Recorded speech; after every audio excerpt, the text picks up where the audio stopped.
My name is Mike, and I went from surfing like this when I was 19 There he is.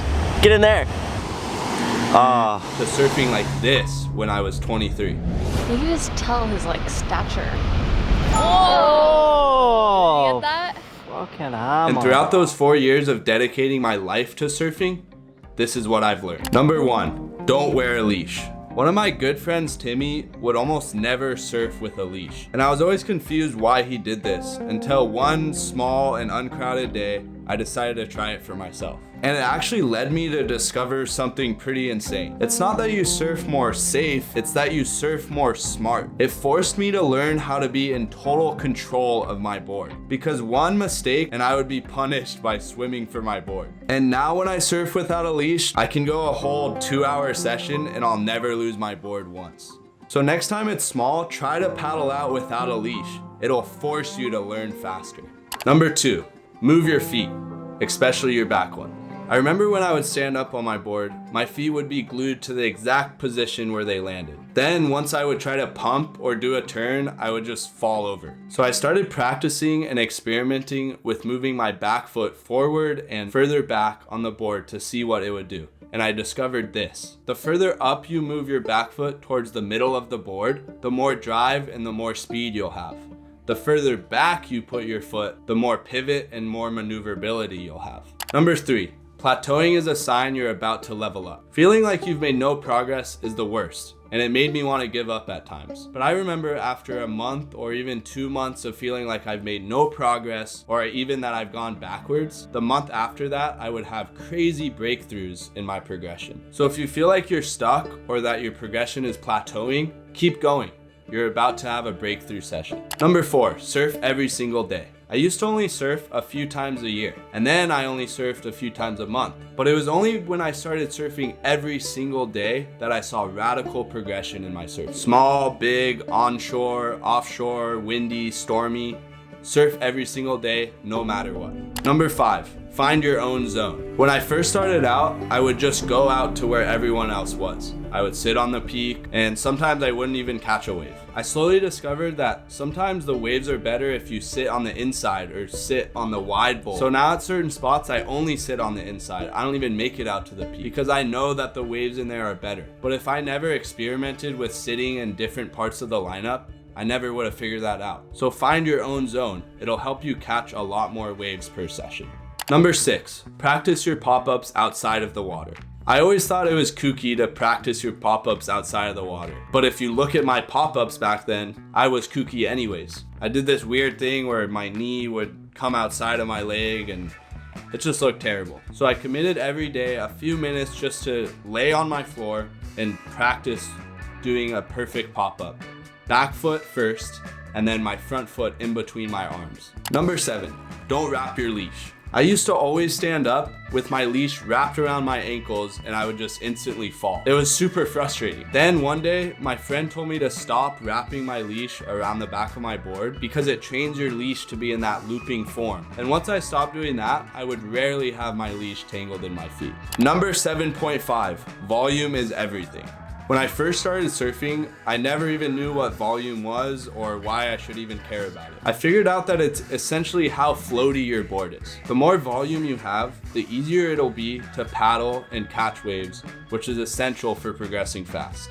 Number 8, perfect your paddle technique. When I would see good surfers in the water seemingly catch any wave they wanted with no effort, I was always confused on how they could do that. I discovered this. It's all about paddle technique. The most effective way to paddle is to hold your chest as far up off of the board as possible, and behind you have your feet glued together.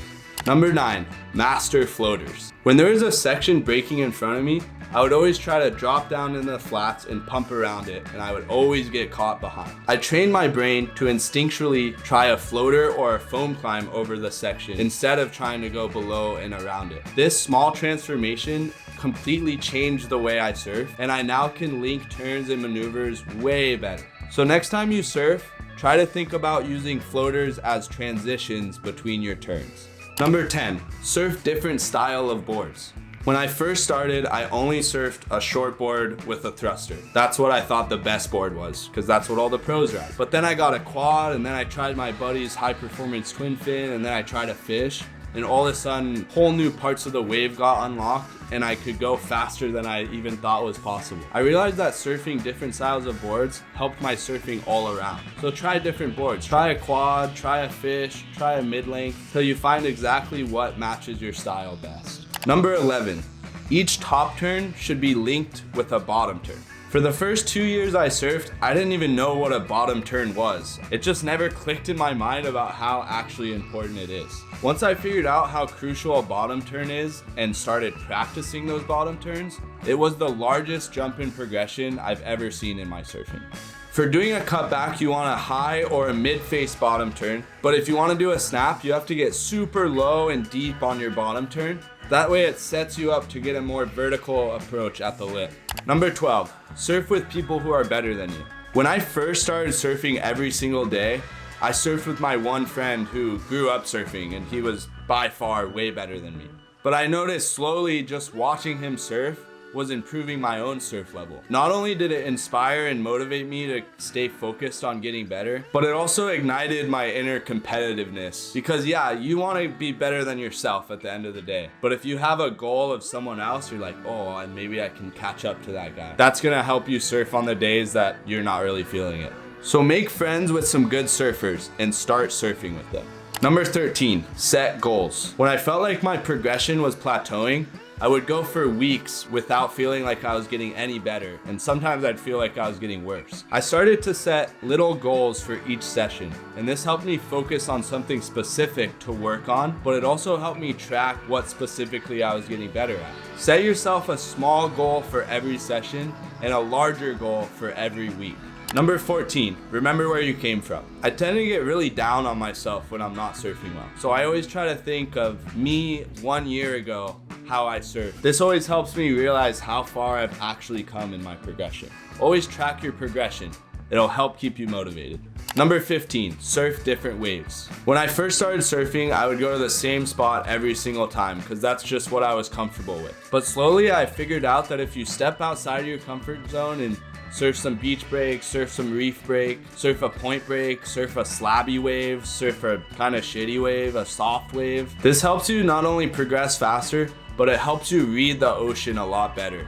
So that way when you do surf a new spot, you're way more likely to get the hang of it very fast. Number 16, try different fins. So I actually have a really funny story about how I figured this one out. It was my first time ever on the North Shore, and I met this ex-pro surfer named Reno Alvarela, who actually learned how to shape with Jerry Lopez. I was talking to him about my board and I said, oh, I think it's holding me back, and he turned it over and then started flexing the fins, and I just had these plastic Futures fins. These exact Futures plastics fins in them. And he was like, it's not the board that's the problem, it's these fins. They're just trash pretty much. So I went out and I bought a brand new set of Geordie fins. And my first session, I went from bogging on every single turn to doing turns that I had never done in my life with just one simple chain. Raked out and stiff fins will create more hold in your board, while flex and pivot in your fins create looser and poppier feeling fins. Number 17, wax the top of your feet. I would always go out and just start slipping off my board, and I just thought there was something wrong with my wax job. But I learned when you walk on reef or rocks, it actually creates a little layer of slipperiness on your foot. So I figured out that if you wax the top of your feet and then while you're paddling out, you rub your feet together, it'll take off that slippery film on the bottom of your feet. And when you stand up on your first wave, you won't automatically slip off. Number 18, make friends in the lineup. I used to always paddle out. I would sit in my little spot, not talk to anyone, and just catch my waves, mind my own business. But once I started to make minimal small talk or even just smile at the other surfers out in the water, it made my sessions a lot more enjoyable. So make friends with the other surfers in the water. It'll not only cause you to have more fun, but it also help you feel more confident and comfortable in the water, which is never a bad thing. Number 19, don't paddle around people. I used to get dropped in on and burned a lot, and I never knew why. I just thought maybe because I just wasn't good at surfing. But what I didn't realize is that it was actually my own fault. See, it's called a lineup for a reason. You're supposed to take turns. So I slowly realized that if you paddle past and you go out of turn from the other surfers in the lineup, you're gonna make enemies and they're gonna drop in on you because they're not just gonna let you keep paddling around them the whole session and taking every wave. So always wait your turn. Number 20, Pray when you surf. Sometimes I really struggle with having a good attitude in the water. So I take a moment to myself, I close my eyes, I pray, and I meditate for a few minutes, and it just helps me reset my session. It can be a very powerful tool for having gratitude and having a lot more fun while you surf. Number 21, film yourself surfing. Most of the time when I was struggling with my surfing, I was confused on what I was actually doing wrong. Now, if you film yourself and then analyze that film and compare it to someone who does know what they're doing, it's gonna give you specific things to keep in mind while you're surfing, which will do incredible things for your progression. If you don't have access to a filmer or a camera, just use Surfline Cam Rewinds. Number 22, use a surf skate. At first, I thought surf skates were kind of BS. I thought the only way you could get better at surfing was actually to be in the water. But I did a little experiment where I surf skated every single day for a week and saw if it improved my form or not. And I learned it's actually extremely effective for practicing your form and technique. So when you don't have time to surf, get on a surf skate or even a regular skateboard. Number 23, warm up your ankles and knees before you surf. After surfing, I would always have sore knees and sore ankles, even though I stretched a lot. And then I saw these skaters warming up their ankles and their knees before they went skating, and I thought I would try it for myself. Once I started doing that, I never had sore knees and I never had sore ankles. So do ankle circles and do knee circles every time before you surf. Number 24, stay over your board. I used to think that in order to do big turns, you just had to push as hard as possible. But that only resulted in me doing something like this. Oh, Jesus. I figured out if you take it slower and focus more on your form and staying on top of your board, rather than trying to push hard, you will not only complete your turns more often, but you also have more style while doing them. Next time you get on a wave, focus on slowing down. Think about technique instead of power. Number 25. Don't outrun the wave. I remember I would always stand up and the first thing I would do is try to pump down the line as fast as I can. It would result in me getting way ahead of the pocket and the power source of the wave, and then I would just tip over because I wasn't even on the wave anymore. So I slowly learned to stand up and react to what's in front of me and not just try to get down the line as fast as I could. Read the wave, surf reactively. Number 26, back foot placement is everything. I remember falling on nearly 90% of the turns I tried to do. But once I realized how important it is where your back foot is placed on the turn, that's when it unlocked this whole new level of my surfing. The further back your foot, the more pivot you're gonna have. Further forward your back foot, the more drawn out you can make the turn. Number 27, your head leads your turns. I remember when I first started filming myself surf, my head looked like it was just locked straight. And even when I would do a cutback, it would still be looking down the line and it would put my body in this weird form and I would end up falling. So once I saw that that's what I was doing, I started practicing looking all the way back at the whitewash, and it made my cutbacks way more complete to where I actually was rebounding off the whitewash. So next time you do a cutback, try to use your head to look all the way back at the whitewash and see what it'll do to your turns. Number 28, study the greats. Recently, I was feeling really stuck in my progression. So I started studying Ethan Ewing, Mick Fanning, Andy Irons, and trying to emulate what they did with their upper body and lower body when they were doing their turns. Once I started doing this, I started doing better and more creative turns every single session. I made this video of surfers that I personally study. Go watch it before your next surf.